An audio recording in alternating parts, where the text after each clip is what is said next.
Paradigma inquiry apresiatif berkaitan dengan kodrat alam dan kodrat zaman oleh Diana Ajwar, PDP 104, SMP Negeri 21 Atapah, Tumbak.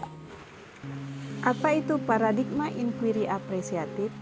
Paradigma inquiry apresiatif adalah sebuah pendekatan suatu manajemen perubahan dengan menggunakan prinsip-prinsip psikologi positif dan pendidikan positif. Inquiry apresiatif juga merupakan manajemen kolaboratif yang biasa digunakan dalam suatu organisasi.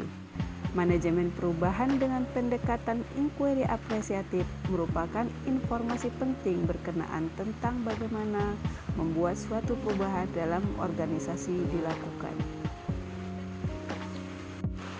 Paradigma inquiry apresiatif berkaitan dengan kodrat alam dan kodrat zaman. Perkembangan pendidikan yang sedang berlaku sekarang ini, terdapat berbagai permasalahan yang menghambat perkembangan pendidikan. Permasalahan dalam pendidikan harus diberikan solusi agar terjadi perubahan yang positif.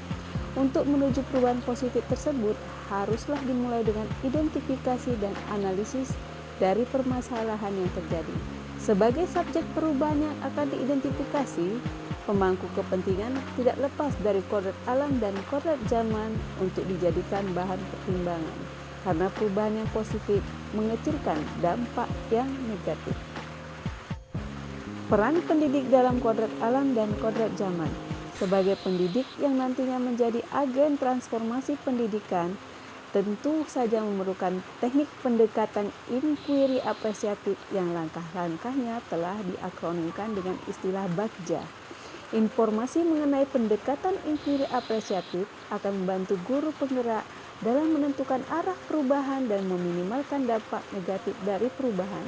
Dampak negatif perubahan dapat terminimalkan apabila guru paham dalam menganalisis kodrat alam dan kodrat zaman. Memanfaatkan paradigma inquiry apresiatif untuk mewujudkan kodrat alam dan kodrat zaman.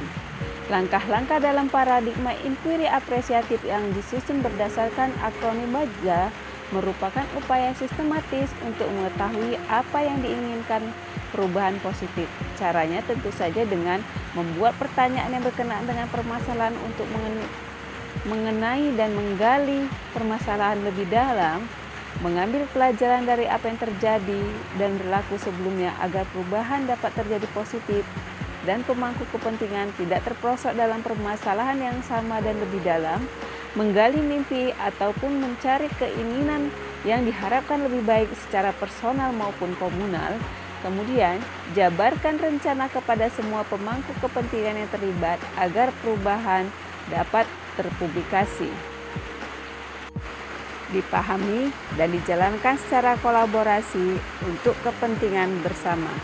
Rencana yang ada kemudian diatur untuk dieksekusi secara kolaboratif.